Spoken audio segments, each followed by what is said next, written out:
എന്തായാലും അമ്മയൊന്നും പറഞ്ഞില്ല. വിഷു തൂക്കിന്ന് മോനെ വിഷു തൂക്കിന്ന് പറയാം. മോനെ എനിക്ക് ഭയങ്കര ഇഷ്ടമായി.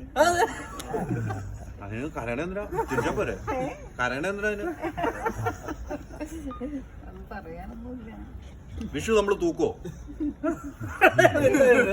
വിഷു നമ്മള് തൂക്കോ? ഇതാ മോനെന്തെങ്കിലും അല്ല, ഈ ദാനൂട്ടാന്ന് മാത്രല്ലേ വിളിക്കാറുള്ളൂ.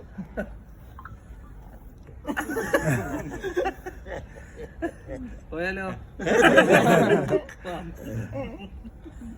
ശ്രീചേട്ടാ?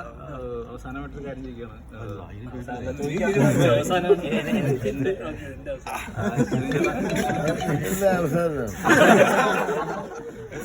ചേട്ടാ, ചേട്ടന്റെ എല്ലാത്തരം തിരക്കഥകളിലും കൂടുതലായിട്ട് ആക്ഷേപാസ്യമായിട്ടുള്ളൊരു തിരക്കഥകൾ